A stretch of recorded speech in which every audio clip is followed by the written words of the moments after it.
Hey guys, welcome back to Recovering Out Loud. I'm your host, Anthony. Today I'm going to talk about addiction in the family.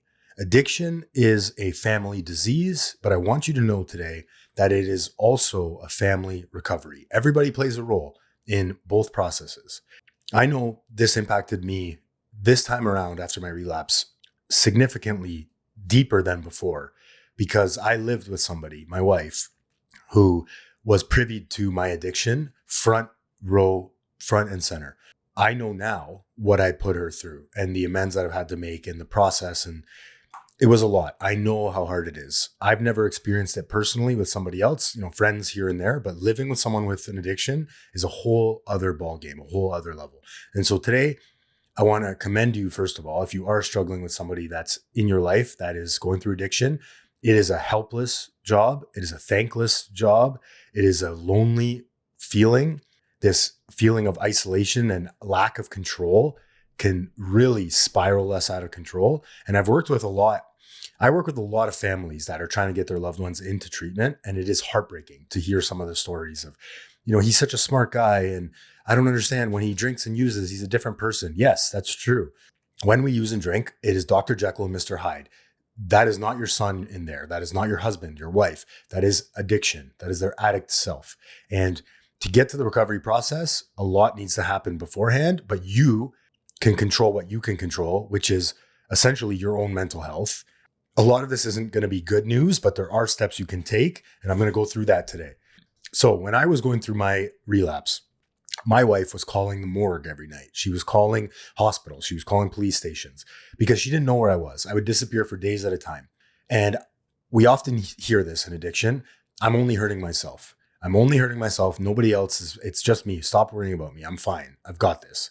Heartbreaking stuff because we know that that's not true. We are like tornadoes roaring through the home. It impacts everybody on so many levels. And I always like to think of it this way. If you think of one addict in your life, one person struggling with substances, you add maybe at minimum 3 people that probably care about that person that are now suffering. And then now 3 people per every one of those 3 people that are suffering because they're worried about their loved one. It's horrible. It's a horrible situation. Hopefully some of this information will help you today and gain some clarity on what your role is and what you can do to help your loved one. One of the hardest things to do in life is to love somebody that is struggling with an addiction, especially if you've seen them before the addiction, which is the case with my wife. She saw me at 7.5 years of sobriety on my recovery game, spiritually tapped in every day, helping others, involved in recovery programming. And then she saw me fall to my bottom. And it was a lower bottom than I had ever hit. And this is what happens. It gets worse before it gets better for a lot of us, unless we get help. So when addiction is in a family environment, it often creates confusion, pain, fear, anger, right? A lot of people are angry at, why can't you just stop? Don't you love me? If you would just stop, you're killing me. Can't you see what you're doing to this family, to your kids? Why can't you just stop? Well, because it's not a choice. And a lot of us know that by this point, but that's the unfortunate truth of addiction. So in today's episode, I'm going to go over what addiction in a family member feels like, why families react the way they do, the difference between helping and enabling. You're going to want to listen to that part. That is important. Practical skills and tools. How do I help? How do I support? And what does enabling look like? How do I stop enabling? Enabling is bad. Supporting is where we want to hang out. And what healthy support actually looks like and how to take care of yourself through all of this. Before I go any further, if you are struggling with a loved one in addiction or substance abuse or drinking, and you don't have a therapist of your own, stop what you're doing right now. Go on Psychology Today and find one, please. Do that for yourself. Find a therapist that can help you through this. It is so important that you take care of your own mental health. If you're not in a spiritually fit, mentally fit, emotionally fit place to help somebody, you're just going to make it worse. And then when that person comes in asking for help, you're not going to be ready because you're not fit yourself to be of service, to help that person. And if you're at a point now where you're like, I need to leave, I can't be a part of this anymore, I understand that too. Don't be guilty about it. You got to protect your kids, your mental health, your family. Nobody would fault you. It's not easy loving an addict or an alcoholic. Trust me, I know. You need to do what you need to do. But hopefully this episode will help you just hang on a little bit longer because great things can happen when people come into recovery. I have seen the worst scenarios righted. I have seen amends made. I have seen families get brought back together. It is a beautiful thing. Like I said, family disease, family recovery. It is possible. And the family can thrive and flourish through this recovery process. So, as we all know, addiction isn't just a single issue. It's not a individual issue. It impacts the entire family system. It impacts trust. He's walking through the house looking for drugs. How can I trust him? He's hiding drugs everywhere. He's going to the bathroom by himself at all hours of the night. He's disappearing. How can I trust that person? I get it. You can't yet. It impacts communication. How do I talk to him? Every time he's high, he's telling me he's not going to do it anymore. He's done. He's going to give it up. He promises. It impacts emotional safety. I don't feel safe around my husband, wife, son, father, mother. And it definitely impacts financial stability. Where's all this money going? Bars, hotels, partying, drugs, alcohol. And then it impacts family roles. So what role do I play in the family dynamic? And everybody plays a role, like I said off the top.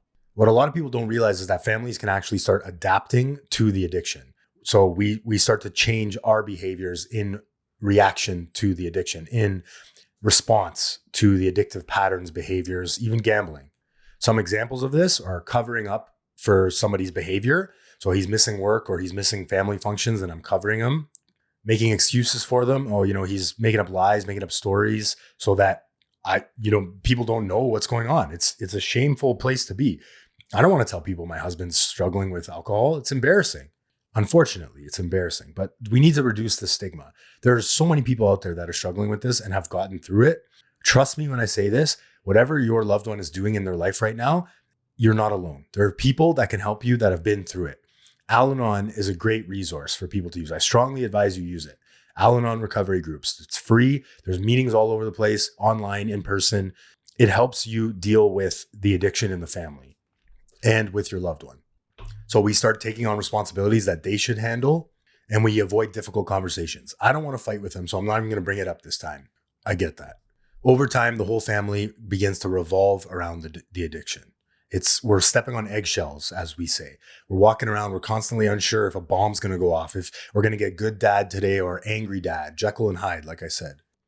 So these are some of the common roles that emerge in the family dynamic. First is the caretaker, the person that's trying to fix everything, avoiding confrontation, making excuses for the loved one, protecting the addicted person from consequences. That, my friends, is the definition of enabling. Preventing the natural consequences of that person's addiction or alcoholism. Second, we have the hero. So the person that wears the cape, it's often a child who overachieves, somebody that wants to make up for the lack in the family. My dad's not performing, so I need to take the cape and be the hero of the family. Tries to make the family look normal. So hey guys, look at me. Just don't look at all the drinking and drug use over there. Our family's fine. Everything is fine. Then we have the scapegoat. So this is the person that acts out and takes over the role of becoming the problem, whether it's acting out at school or acting out at work or with friends. The person that is taking over and, taking the responsibility of being the problem, if you will. Then we have the lost child. This is the child or person. This is anybody that withdraws emotionally. I can't handle this. I can tend to be this person. I fight, flight, or freeze. This is the person that sort of just runs. They don't want to be part of it. I'm out, guys. Can't deal with this. Too much for me. Bringing up too much trauma, too much emotion. Can't handle it. So although addiction does fundamentally change a person, it doesn't change them at their core. It changes the behavior of everyone around them. So the people aren't changing. You're adapting to the behaviors. Now I'm acting differently than I would if my husband or friend or partner, lover wasn't using drugs and drinking. Families going through addiction, dealing with addiction, go through intense emotional cycles. Common feelings, fear. I'm scared my husband's going to overdose. I'm scared he's going to accidentally take fentanyl. I'm scared he's going to drink and drive and flip his car. I'm scared he's going to relapse, fear of relapse. Fear of what will happen next. I just don't know what will happen next because I didn't think we'd be this low. We're at a point right now, I didn't think it'd get any worse, and it's just gotten worse. I hear that all the time. Anger, so broken promises, lies, manipulation, stealing. We do all sorts of crazy things in addiction, and it's not who we are at the core, fundamentally. Addiction basically gathers all these layers of armor on us, and we start to defend ourselves and act on those layers and behaviors. I am changing my behaviors because I need to adapt to getting high, to keeping my substance. It's not easy to keep addiction going. There's a lot that has to change and a lot that has to be done to acquire and use my drugs and alcohol safely and the way I want to, essentially. Guilt. Many family members think, did I cause this? Could I have prevented it? Common thing in Al-Anon you hear all the time are the 3 C's. You didn't cause it, you can't cure it, and you definitely can't control it. You didn't cause it, you can't cure it, and you can't control it. Addiction is more complex than that. It's influenced by a lot of things: genetics, trauma, mental health, environment, brain chemistry. All these things loop together. It's multi-layered, lead to addiction. Some of us are predisposed to it, in my opinion. Others just need it to cope with life. We use it as a crutch to get by. It enhances our personality, or we're escaping the moment because we can't live in this current moment. It's so uncomfortable for us. So we need drugs and alcohol to escape, to quiet the noise in our head. Everyone uses for different reasons. Families often carry guilt that does not belong to them. Then we have the hope and disappointment cycle. This one's tough. I already alluded to this a little bit off the top, but the person promises to change. How many times do we hear that? I'm going to stop. I'm going to do it. And you believe them because they are sincere. You hear all the time, if you hooked me up to a lie detector test in the beginning, when I said I wasn't going to use drugs and drink today, I would have passed every single time. And there I was at the bar. I truly fundamentally believe that I am not going to do it. And then I end up drunk again or high again. What is that about? It's more than just choice, deciding, willpower. Willpower is not going to keep you sober, get you sober. I need community. I need a program. I need purpose. I need to be useful to other people. So the person promises to change, things start to improve. We start to get our hope back. And then all but the alcoholic and addict just rips it down like a house of cards with one violent bender or spree. It's painful, and I understand. That is why it is so important when somebody reaches out for help and says they're willing to get help, you jump all over that opportunity and move mountains to get that person into rehab or treatment or counseling or 12-step program or smart recovery, whatever it is. We change our minds 35 times. I tell this to parents all the time I talk to and loved ones I talk to on the phone. If your loved one is agreeing to get help, don't wait another second, please. Jump on the opportunity. They will change their mind. I guarantee you. I was kind of overreacting there. I don't really think I need rehab. Rehab, that's a little much, don't you think? I didn't drink yesterday for a whole 4 hours. Jump on the opportunity, please, for the love of God.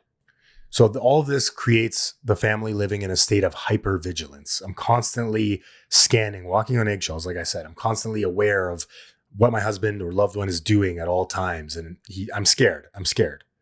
Okay, enabling versus support. Important stuff here. This is one of the most misunderstood parts of addiction. How do I enable? How do I support? I don't enable him. I tell him he needs to go get rehab all the time.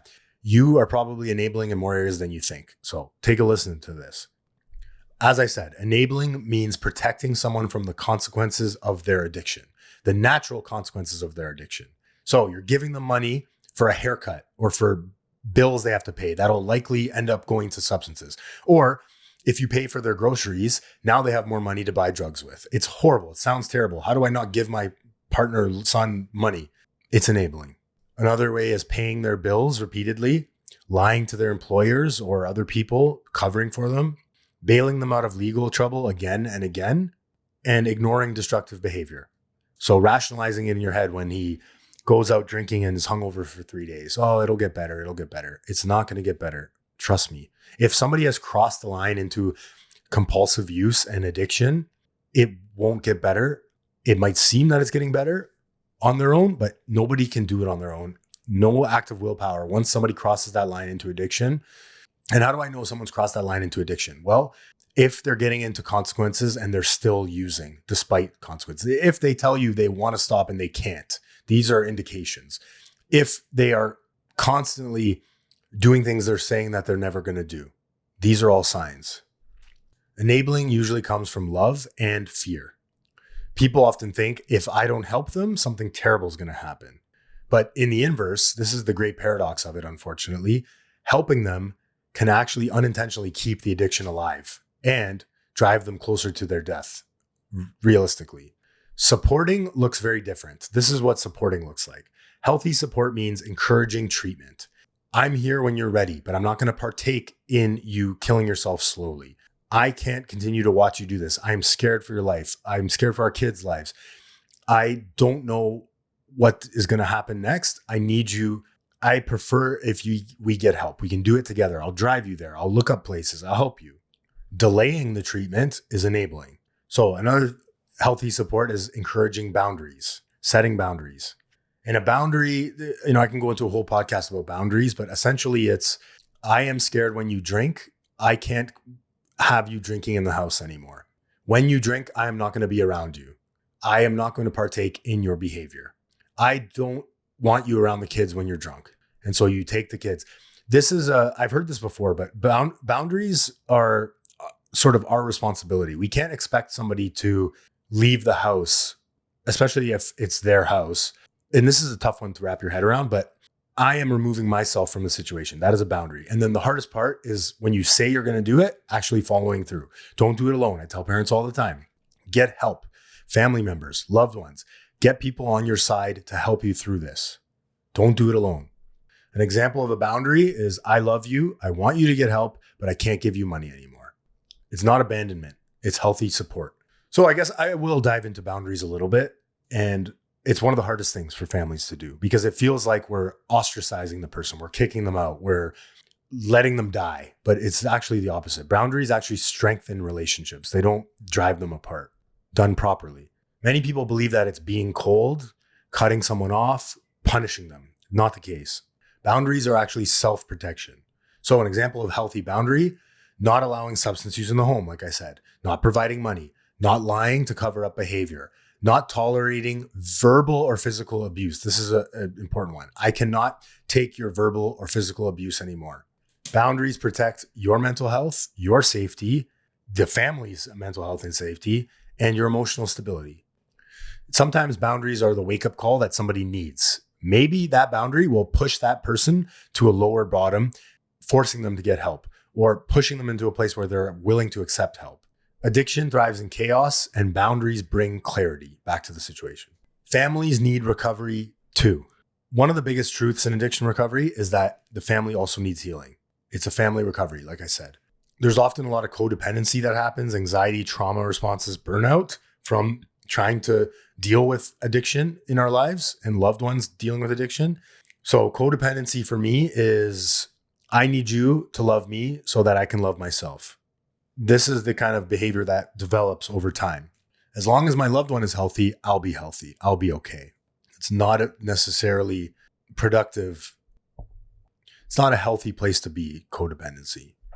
So I mentioned this a little bit, but I'll go into it again. Support options for families. They are out there. Al-Anon, Nar-Anon for drugs, family therapy, support groups, education about addiction. If your loved one goes to a rehab, a lot of the rehabs, the one that I work at has it. They have a family program that is included. Go to that family program. The biggest challenge I have as a coach and counselor is getting the loved ones to get their own help, by far. Why do I need to get help? He's the one with the problem, because you can only control yourself. You can't control them. And that addiction, whether you like it or not, has impacted you more than you probably know. Go and get help. Recovery for families means education. So learning how addiction works. I'll never forget this. My dad, the first rehab I went to, my dad would always say to me, Anthony, you're just being stupid. All you care about is the next party. He didn't understand addiction the way he does now. And it was by going to the family program, going and getting help, being open-minded, being willing to learn, that he understood, no, this is not Anthony choosing to ruin his life. Relapsing after 7.5 years was a perfect example. I am not cured of this thing. If any other person got 7.5 years without using any substances and then started using them again, they would probably not have gone off the deep end like I did. They would have been able to control it. And that was not the case for me. I am stuck with this thing, and it is not a curse. It is actually my superpower today. You cannot control someone else's recovery. If you get anything out of this episode, take care of yourself. You can control how you respond to the addiction. So there's a lot of negatives in this episode, but I want to close with some hope. Loving someone with addiction is incredibly hard, and I commend you for doing it, because you are a fighter. Whether you know it or not, you are a fighter. My wife is a fighter. My parents are fighters. My sister is a fighter. My brother-in-law is a fighter. I put them through a lot. I dragged them through the mud. And now I realized, being in recovery, what the impact I had, tornado roaring through the home. I have since made amends. I am also making a living amends by working a recovery program and not drinking and not repeating the behavior. It takes time to get here. Be patient with your loved one. Or if you've decided you can't take part in it anymore, take care of yourself and your kids, at least for the time being. There is no script for this. There's no perfect way to handle it. These are just some tips that hopefully help you gain a better understanding of what role you play in the family dynamic and in the addiction dynamic. Whether you like it or not, you do play a role. I'm not saying it's your fault. You didn't cause it, like I said, but there is a role that you are playing in the dynamic. Take care of your own role. Take responsibility, accountability for your own part in it. If you are choosing to stay around and bail that person out, that's your part. You have contributed, unfortunately, to that addiction. The good thing is you can stop right now. So once again, the 3 truths. You didn't cause the addiction. You cannot control it and you cannot cure it. Don't ever forget that. What you can do is support recovery, protect yourself, and learn healthier ways to respond. Remember, that is not your loved one inside that person right now. The addiction has taken over. You are dealing with something bigger than both of you.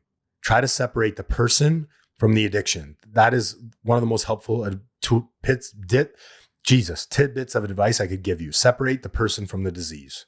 I'll end with this. Sometimes the most loving thing you can do in this situation is to stop trying to rescue them from the consequences of their addiction. You might let them hit a newer bottom that they need to hit where they can get help. Rock bottom is when you stop digging. Rock bottom always has a trap door, but rock bottom is somewhere where someone has to be to get change, to want to change, to be willing to get help. Thank you so much for listening today. I hope this helped one person.